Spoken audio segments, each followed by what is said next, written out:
Sa iba pang balita, isang website ng isang religious organization ang inilunsad para makita ang kanilang mga humanitarian projects at missionary activities para masilayan ang tulong nila sa loob ng iglesia.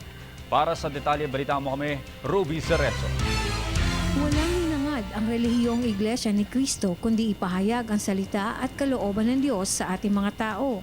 Makikita sa mga kaanib ang lakas ng kanilang pananampalataya at ito'y makikita sa walang patid nilang pagsamba sa Diyos at pagtupad ng kanilang mga tungkulin sa loob ng iglesia. Ngunit hindi lang dito nakatuon ang pansin ng INC. Mission din nilang ipamahagi ang mga salita ng Diyos at igawad ang tulong o humanitarian projects para sa lahat ng nangangailangan. Nagsimula sa isang proyektong lingap sa mamamayan na isinasagawa sa mga ilang komunidad sa bansa.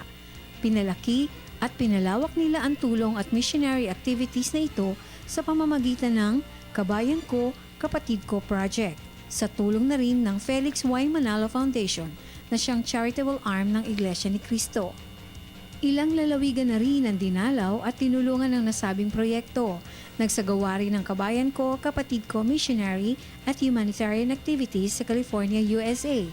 At ang isa nga sa pinakamalaking gawain na kanilang isinagawa ay noong October 14 sa Maynila, na dinayo ng 1 milyong kababayan natin na nakinig ng lingap pamamahayag, nagpatingin sa inihandang medical and dental mission, kung saan namahagi rin ng relief packages sa mga tao.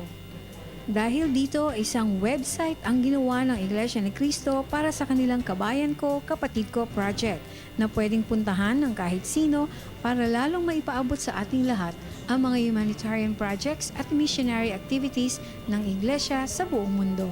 Sa ating website, makikita niyo lahat ng mga humanitarian aids na ginagawa ng Iglesia all over the world.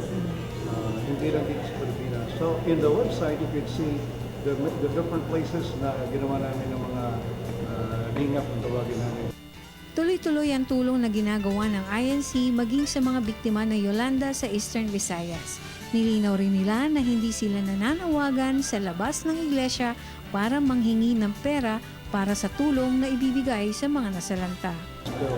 The help of all of the members of the church. So actually, hindi lang kasi ang iglesia sa Pilipinas.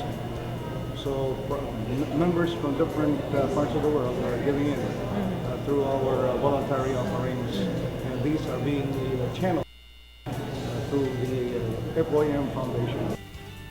Para sa Telebisyon ng Bayan, ito si Ruby Cerezo.